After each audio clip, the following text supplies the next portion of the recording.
Welcome to Cliburn Masterpiece. I'm Buddy Bray. I'm your host for this series. On Cliburn Masterpiece, we look at some of the greatest works ever written for solo piano. We hear performances of those works from past Cliburn competitions, and we talk to the pianists themselves. We also talk to scholars and other experts in the field of music.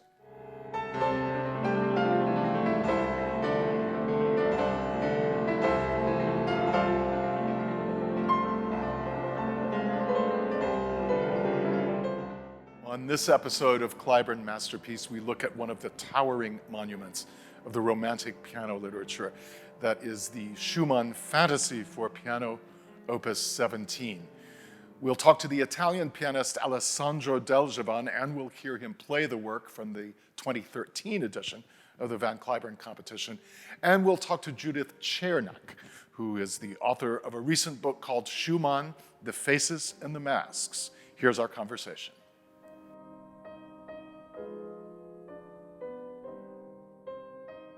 How does a writer, a novelist, a poet like yourself get so attracted to a figure like Robert Schumann and his music? What's the appeal there for you? Well, he's such a romantic figure, and I guess I'm a romantic at heart. I love his music, which I mean, I'm not a practicing musician, a professional musician, but I am a practicing musician in that I play the piano every day. And his music just speaks to the heart. And it's partly because he was a poet himself and a lover of poetry. I mean, his songs is just so beautiful, and he said the most wonderful poets of his time. He said Heine and Goethe, and he even said Shelley at one point. He is so appealing. He suffered so, and he loved so greatly, and he was probably bipolar. He had moments of intense happiness and intense despair, and all of that got into his music. This is my conviction, my 100% conviction that it's possible to have an idea of a piece, but every day it will change, and that is completely the spirit of Schumann, of the old romantic period of Chopin. I mean, I think if you sleep well, you will play a different Schumann Fantasie. If you sleep like me, like 2 hours, I mean, the piece will change. Maybe that's what's so fascinating about Schumann, is that it's very hard to talk about in words, what the music is like, because then we have words, we don't have music, you know? And then it's also, it can change depending on how you feel. I wonder if you could start by telling us who Herr Wieck was, and who he was to Schumann, and why he was on the warpath. Well, Wieck was a piano dealer and a piano teacher in Leipzig. And Schumann was supposed to be studying law, because that was a profession for a man who didn't have a lot of money behind him, but it was very respectable. It didn't appeal to Schumann at all. He was a very dreamy, imaginative young man, and all he loved was music. And he thought he'd become a pianist. So he found that he was studying law in Leipzig, but on the side, he went to Wieck for piano lessons. And Wieck was very encouraging. He wrote a letter to Schumann's mother saying, if I can have Schumann, if I can have young Robert for 5 years, I'll make him into one of the greatest pianists in the world. Wieck was, he liked to exaggerate, and he had every reason to, because he was making his young daughter, Clara, into one of the greatest pianists in the world, well, in Europe, really. And eventually his mother agreed that he could take piano lessons and give up the law. And he lodged in Wieck's house. This was customary at the time because if you would, a teacher, piano teacher with an extra room would host the promising student. So he got to know Clara. He was, I think, 21 when he went to live in Wieck's house. She was 12. And of course, she adored him. And he helped her with her compositions, and she helped him with his piano playing until, in typical Schumann fashion, he injured his fingers by over-practice with a machine that he invented himself to practice scales with and so on. And it turned out he paralyzed two of his fingers. So he had to give up the piano as a career. But what he did instead was to write this wonderful, wonderful music.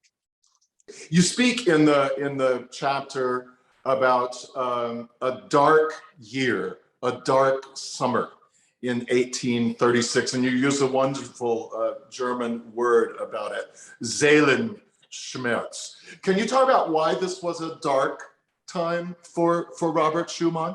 Well, I have to go back a little bit, only a few months, to December of the year before, of 1835, when Schumann was now 25 and Clara was 16, and she'd come back from Paris, a changed person, because suddenly she had matured, and Schumann suddenly realized that this was the love of his life.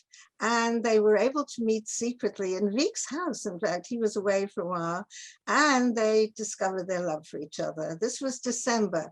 Well, by February, they were secretly engaged. Schumann was sure that if he wrote to Wieck and asked for his blessing, Wieck would be very pleased at this union of his beloved Clara and his promising student, who was no longer his student, but was a composer who was just starting out and receiving some recognition. Well, Wieck was absolutely enraged. He felt he'd been betrayed. His prodigy, he owned the child. She was the root to his fame, and even more important, to his fortune, because he took the money. And Clara was earning a great deal, even at 16, and it looked as if she'd be earning even more as the years progressed. Well, Schumann was absolutely overwhelmed by this rejection, and Robert just went into a complete slump. He spoke about this as his darkest time. But he also composed this wonderful music, and it was all written for Clara and about Clara. He did this extraordinary thing. He wrote 3 sonatas roughly at the same time. The first one, before this happened, he didn't even sign himself when it was published. It was by Florestan and Eusebius, his pseudonyms, and dedicated to Clara. They all appeared in this wonderful sonata. But when he wrote the Fantasie, he just poured his despair into this, what was really a one movement fantasy to start with. And it's just one of the great pieces of music of all time, because it expresses his passion, and at one level, his hope, because he always had, he had faith in Clara. She was his good angel. He knew that they'd be together.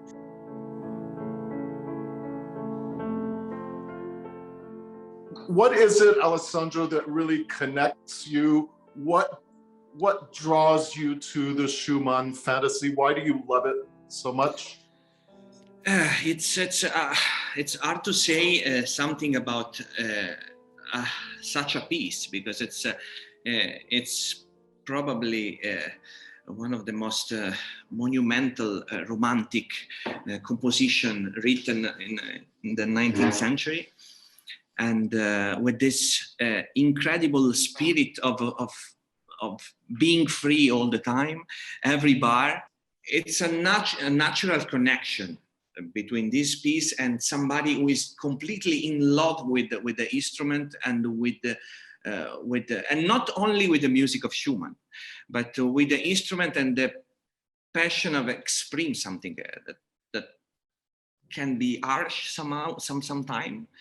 And can be extremely light. I believe that this fantasy that is also well structured, because we have somehow a form sonata in the idea of the first movement, but every time something changes, and he keeps in every moment this idea of fantasy that means somehow free. Here's a time in which he is suffering because he's forbidden from seeing the young woman he loves, but also there is this outside pull and pressure of writing a piece which is supposed to be a monument to one of the great composers of the past. Both of these things seem to be going on at once. Well, what he does in the fantasy is he incorporates a quotation from Beethoven's great song cycle, To the Distant Beloved. Now, Beethoven had special importance for Schumann. I think his two gods were Schubert and Beethoven. He chose Beethoven, this quotation from Beethoven, I think initially because it was so appropriate to their circumstances, To the Distant Beloved. Well, Clara could be a 25-minute walk away from him when she was in Leipzig, when she wasn't on tour, but to him it was as if mountains and valleys separated them. And he chose a quotation, at the end of the fantasy, it comes out in its full tenderness. It's the quotation at the end of Beethoven's song cycle, which says, "Take these songs I wrote for you and sing them, my beloved." And it's exactly what happened. Now, the songs that he was writing for her were not songs. He was going to write songs later, but they were his notes, his piano notes. And actually, he stood in front of her house while she played his sonata.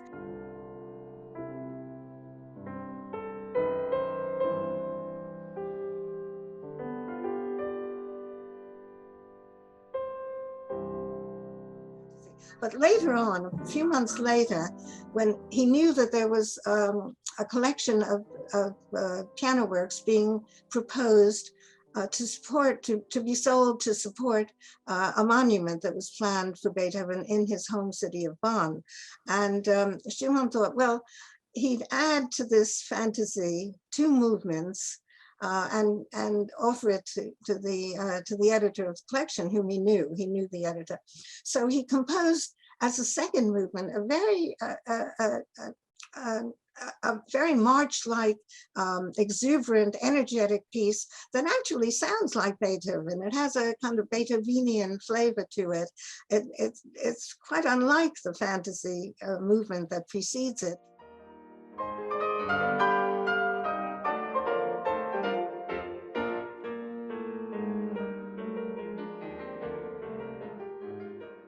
Except that there are hints of the same motives appearing in it. He was very clever at linking his movements together, making a kind of sonata out of what began as a fantasy. And then he wrote an extraordinary final movement in C major, an absolutely transcendent, glowing tribute to Clara. C major was her key, in fact, C minor as well. And there are passages in C minor as well as C, also E flat, also F. But primarily in this work, the final movement it's as if he summons the angel Clara through music into the world, really.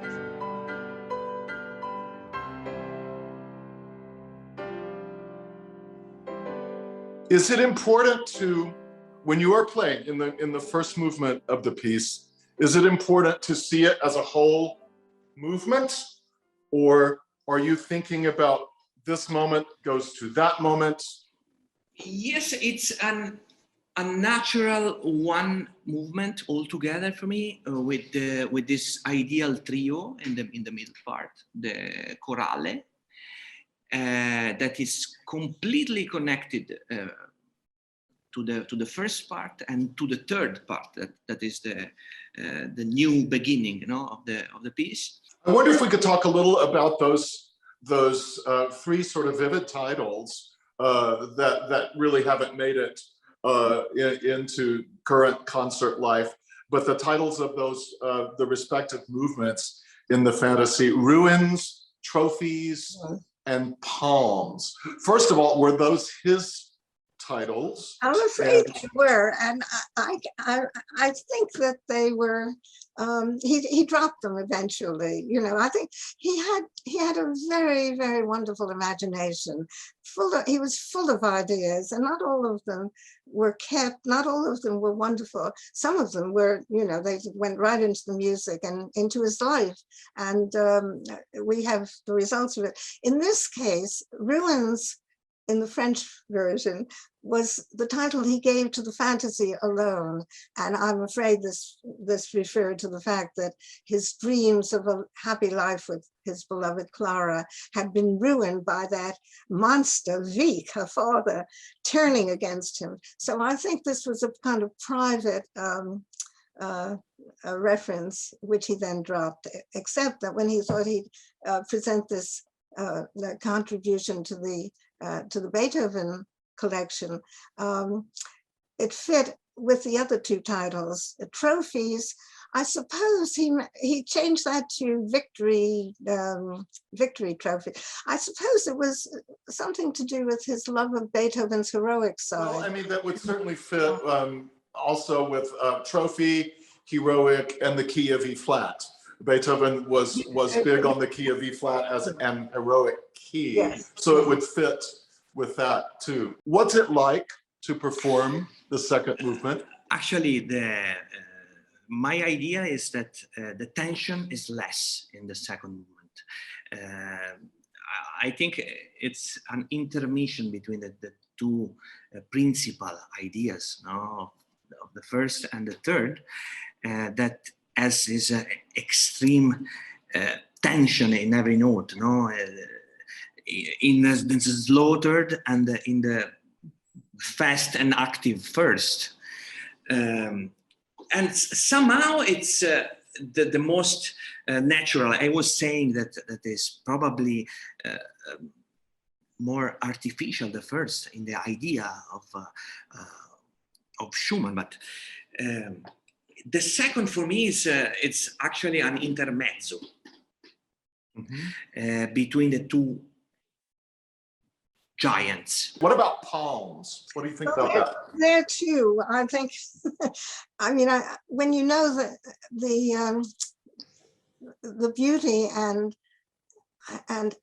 I don't know, would you call it ecstasy, a kind of transcendent peace? You know, some kind of a tree that is associated with peace and calm and beauty and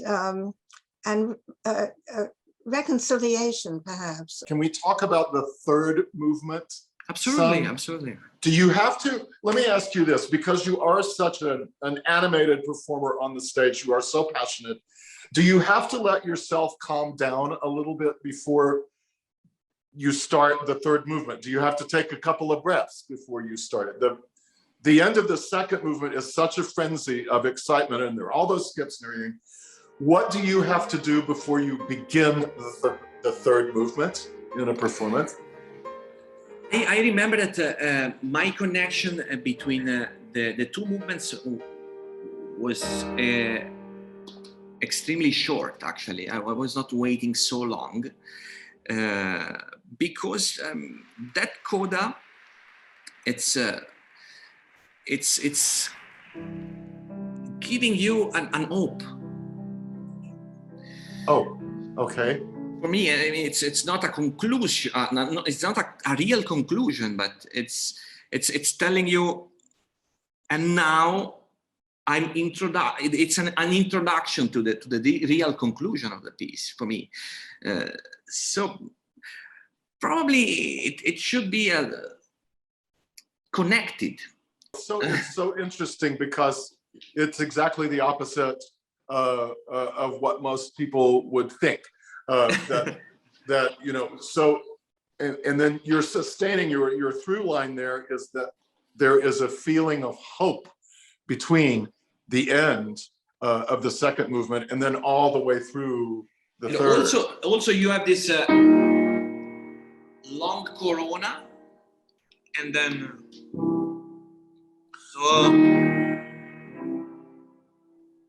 so there is an ideal connection.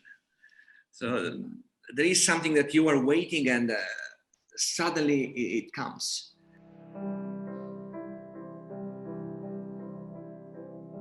There is sort of an inscription at the top of the Fantasy, and that is yet another quote, but it's by Schlegel, and it speaks to exactly what we're talking about here.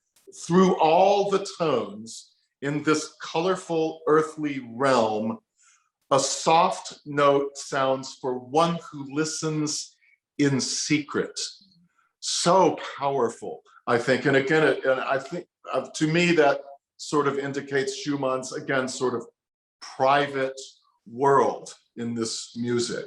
Okay. Oh, yeah. Well, he wrote to Clara later. He said he referred to that inscription when the work was published, and he sent it to her. He said, "I think you are the secret one who listens. Am I right?"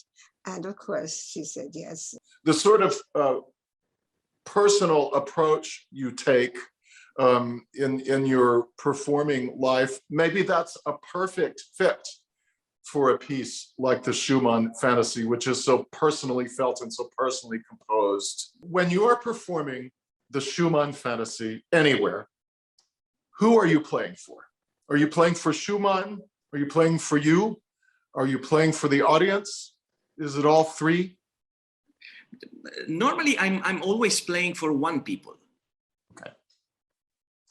And that person can change, and sometimes can be me. And sometimes can be another person who is not with us anymore, or another person who is with us and can maybe feel the spirit of the, of the dedication. That's different. Not everybody thinks in the same way about performance as you are thinking. And again, maybe that's why you're a perfect fit for this piece. Because Schumann was obviously writing for one person. Absolutely. Or one person was fueling all of this. There are those little quotes from An die ferne Geliebte, of course, and so forth. But really, this piece is all about Clara. Can we talk a little bit about what it feels like to play the Schumann Fantasy, or really anything delicate, any delicate music, any music with intimacy? What is it like to play that in a large theater? I like when musicians looks like they are playing for people, but actually they are playing for themselves. And so I will never say that I'm scared more or I'm scared less when I play in a smaller hall. And what can I say? I have the same. I have actually the same feeling even when I play for my mother or for two people. Do you remember your first ever performance of the Schumann Fantasy? I believe my first time was when I was 19 years old. So that is 7 years before the round in the Cliburn in 2013.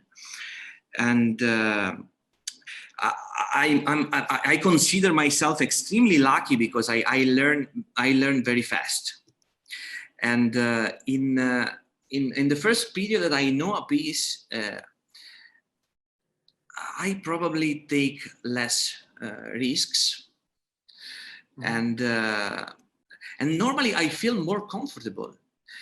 But when you start to know well the piece, something changes and you start to think differently. I remember I was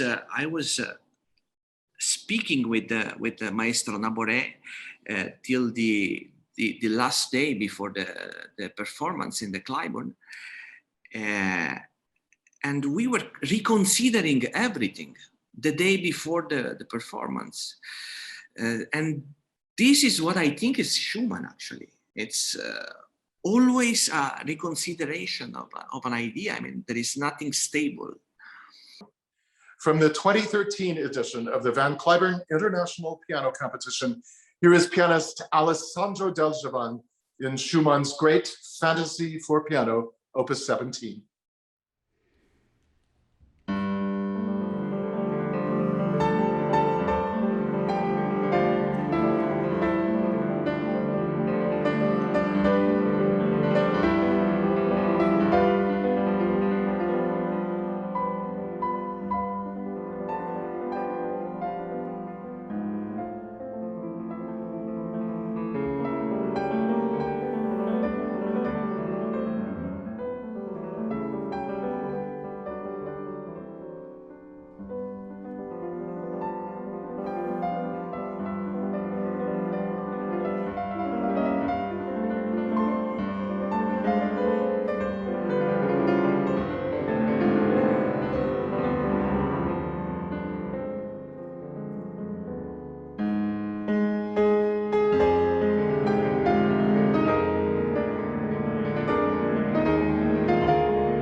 a beautiful performance of Schumann's intensely personal Fantasie for the piano, Opus 17.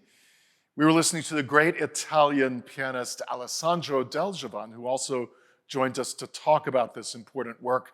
Our thanks to him and also to Judith Chernaik, the author of the 2018 book, Schumann, The Faces and the Masks. We thank her for her contribution to this episode. And as always, we thank the Kimball Art Museum for hosting us for Cliburn Masterpiece. Thanks for watching.